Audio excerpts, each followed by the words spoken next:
Hi friends, Ayyanar துணையில் அடுத்த வாரத்தில் என்ன நடக்க போகுது அப்படிங்கிறத பார்க்கலாம். வாங்க வீடியோக்குள்ளே போகலாம். நம்ம சேனலை இன்னும் சப்ஸ்கிரைப் பண்ணாதவங்க சப்ஸ்கிரைப் பண்ணிக்கோங்க. ஆண்டிக்கு ஒரே கஷ்டமாக இருக்குது. எப்போ பாரு தொண்ணு பேசிகிட்டு இருக்கிற வானதி வராதனால வர்றன்னைக்கெல்லாம் அவள் வர்றது அடைஞ்சலாக இருந்தது. இப்போது வானதியே வராமல் சைலண்ட் ஆனதுக்கப்புறம் பாண்டிக்கு என்னமோ ஒரு கை இல்லாத மாதிரியே ஃபீல் ஆகுது. ரொம்ப கஷ்டப்படுறாரு வானதி கூட பேசாமல். வானதி கூட என்ன ட்ரை பண்ணாலும் வானதி பேசவே மாட்டேங்கிறாங்க. ஆனால் நம்மளும் எப்போவுமே கலகலன்னு இருக்கிற வானதியை பார்த்துட்டு இப்போ வானதி பார்க்கறதுக்கு ஒரு மாதிரி சங்கட்டமாக இருக்குது. கூடிய சீக்கிரம் வானதியோட மனசு மாதிரி பாண்டிகையோட பேச ஆரம்பிச்சிட்டாங்கன்னா நல்லாயிருக்கும். அதாவது வானதியோட வீட்லேயே நீ இப்போது பாண்டிகையோட பேச ஏன் இப்படி ஒரு மாதிரி இருக்கிறேன்னு சொன்னாங்கன்னா மட்டும்தான் வானதி பேசுவாங்கன்னு நினைக்கிறோம். இல்லைன்னா பாண்டியாவது போய் அண்ணன் கல்யாணத்து இருந்தாலும் பரவாயில்லன்னு வானதி பேசிட்டு வந்திருக்கணும். நிச்சயமாவது பண்ணி வச்சுருந்துருக்கணும். பாண்டி மேலேயும் தப்பு இருக்குது. இங்கே நிலா வேலையை ரிசைன் பண்ணிருந்தா வீட்டில் யாருக்கிட்டும் சொல்லலை, சோழனுக்கு மட்டும்தான் தெரியும். ஒரு மாதிரியே அமைதியாக சோகமாக உட்காந்துருக்குறாங்க வீட்டில்.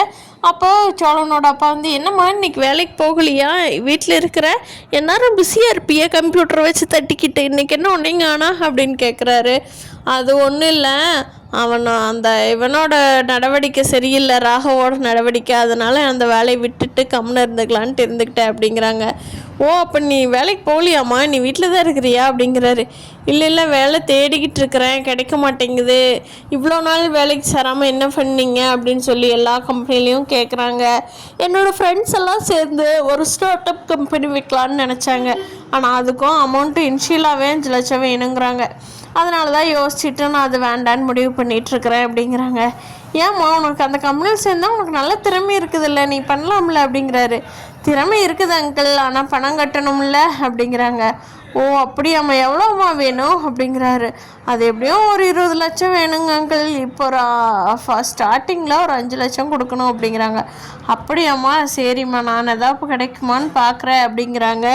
பல்லவனோட வயசுக்கு பல்லவன் அந்த காயத்ரியை கூட்டிக்கிட்டு லாட்ஜுக்கு போகிறது ரொம்ப ரொம்ப ரொம்ப தப்பான செயல்.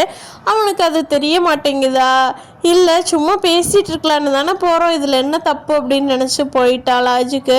ஆனால் இப்படி ஒரு பிரச்சனையில் மாட்டுவான்னு தெரியல. இந்த பிரச்சனையிலிருந்து பல்லவனை எப்படி வெளியே கொண்டுட்டு வர போகிறாங்க, அவனுக்கு இனிமேல் புத்திமதி சொல்லி எப்படி காலேஜ் போய் படித்து பாஸ் பண்ணி வேலைக்கு போகிற வேலையை பார்க்கலாம் அப்படிங்கிறத அடுத்தடுத்த எபிசோடில் பார்க்கலாம். ஃப்ரெண்டில் இருந்து ஃபோன் வந்ததுன்னு சொல்லி சந்தா போய் தனியாக சேரனை விட்டு தனியாக போய் பேசிட்டு வர்றாங்க. ஆனால் பேசிட்டு வந்தவங்க ஒரு மாதிரி கவலையாகவே இருக்கிறாங்க. அது அவங்க சொன்ன மாதிரி அவங்க அம்மாவாக இருந்தால் ஒன்று சண்டை கட்டியோ இல்லை ஏதாவதோ பேசியிருக்கணும்.